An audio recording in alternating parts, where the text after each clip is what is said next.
ఇప్పటి వరకు దేశంలోని టెలివిజన్ రంగంలో ఎన్నో సీరియల్స్, రియాలిటీ షోలు వచ్చాయి, వస్తున్నాయి. కానీ నాడు నేడు ఎప్పటికీ ఎవర్ గ్రీన్గా నిలిచిన సీరియల్స్ రెండే రెండు. ఒకటి మహాభారతం, రెండోది రామాయణం. ఈ రెండు సీరియల్స్ ఒకప్పుడు బుల్లితెరపై ప్రపంచం సృష్టించాయి. రామాయణం, మహాభారతం సీరియల్స్ వస్తున్నాయంటే చాలు, చిన్న పెద్ద అనే తేడా లేకుండా ప్రతి ఒక్కరూ టీవీ ముందు కూర్చొని చూసేవారు. ఈ సీరియల్స్లో నటించిన ప్రతి ఒక్కరూ తర్వాత సినీ, ఇతర సీరియల్స్లో నటిస్తూ మంచి పేరు సంపాదించుకున్నారు. రామాయణంలో నటించిన ఓ నటుడు ఇప్పుడు 1000 కోట్లకు అధిపతి అయ్యారు.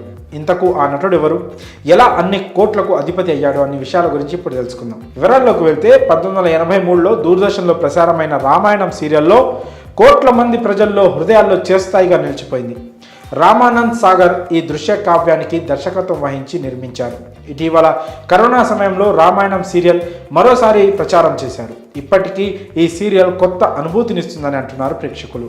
అప్పట్లో బాలీవుడ్ మూవీస్ రేంజ్లో ఈ సీరియల్ని తెరకెక్కించారు. ఆ సమయంలోనే అద్భుతమైన టెక్నాలజీ వాడారు. ఈ సీరియల్లో నటించిన ప్రతి ఒక్కరి పాత్ర ప్రేక్షకుల హృదయాల్లో నిలిచిపోయింది.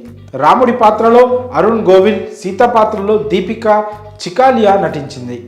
రామాయణం తర్వాత ఉత్తర రామాయణం కూడా టీవీలో ప్రసారమైంది. ఈ సీరియల్ లవ కుశ కథ నేపథ్యంలో సాగుతుంది.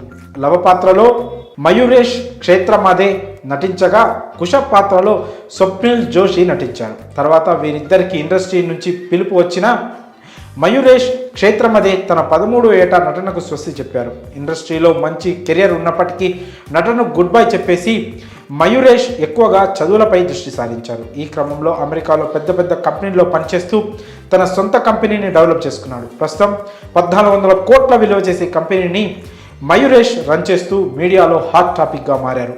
తన కుటుంబంతో సహా అమెరికాకు వెళ్ళి అక్కడే స్థిరపడ్డారు. 2003లో ప్రపంచ బ్యాంకులో పరిశోధకుడిగా తన కెరియర్ ప్రారంభించి పలు సంస్థల్లో పనిచేస్తూ ఒక్కో మెట్టు ఎదుగుతూ వచ్చారు. 2016లో ప్రపంచంలోని అతిపెద్ద మార్కెటింగ్ ప్లాట్ఫామ్ కమిషన్ జంక్షన్లో అడుగుపెట్టి 2019 నాటికి తన సొంత కంపెనీకి సీఈఓగా ఎదిగారు. ఈ కంపెనీ ఆదాయం $170 మిలియన్ అంటే మన కరెన్సీలో అక్షరాల 1400 కోట్లు. ఓవైపు సీఈఓగా కొనసాగుతూ పలు పుస్తకాలు రచిస్తున్నారు. ఇటీవల మయూరేష్ స్పైట్ అండ్ డెవలప్మెంట్ అనే పుస్తకాన్ని రాశారు. రామాయణం సీరియల్లో ఒక పాత్రలో నటించి ఇప్పుడు కోట్లకి అధిపతిగా ఎదిగాడంటే అందుకు ఆ రాముడి ఆశీస్సులే కారణమంటూ నెటిజన్స్ అంటున్నారు. మరి ఈ విషయంపై మీ అభిప్రాయాలను కామెంట్స్ రూపంలో తెలియజేయండి.